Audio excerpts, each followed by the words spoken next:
No, absolutely.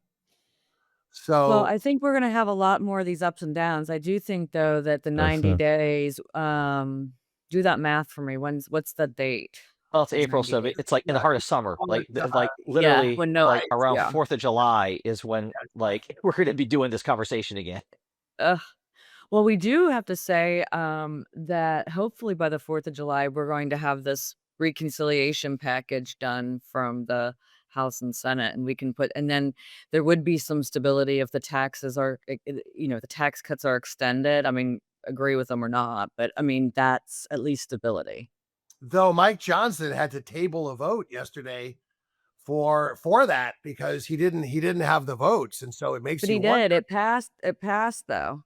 He lost 2 Republicans. It passed, on Thursday, April 10th, and so he was able to get so just 2 people defected. So yeah, but there's a lot of that's like the easy part kinda, now's the hard part. So what are you cutting? How are you cutting $1.5 trillion or 800 billion if you're the Senate and 1.5 trillion if you're the House? That's the Well, problem.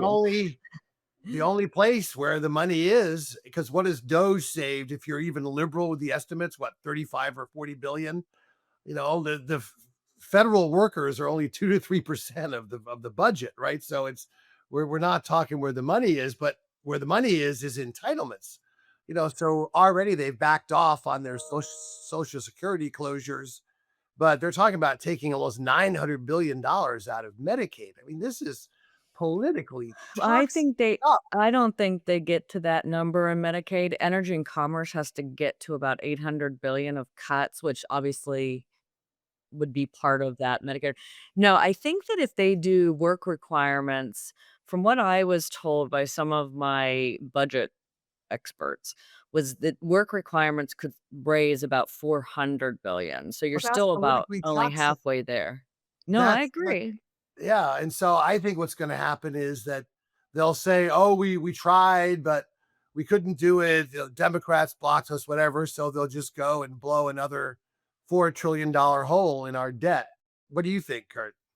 I think that there's no scenario that Donald Trump leaves office where the debt deficit isn't higher than it is today. I mean, I think that anyone who actually talks about you know cutting budget deficits, their track record's pretty clear.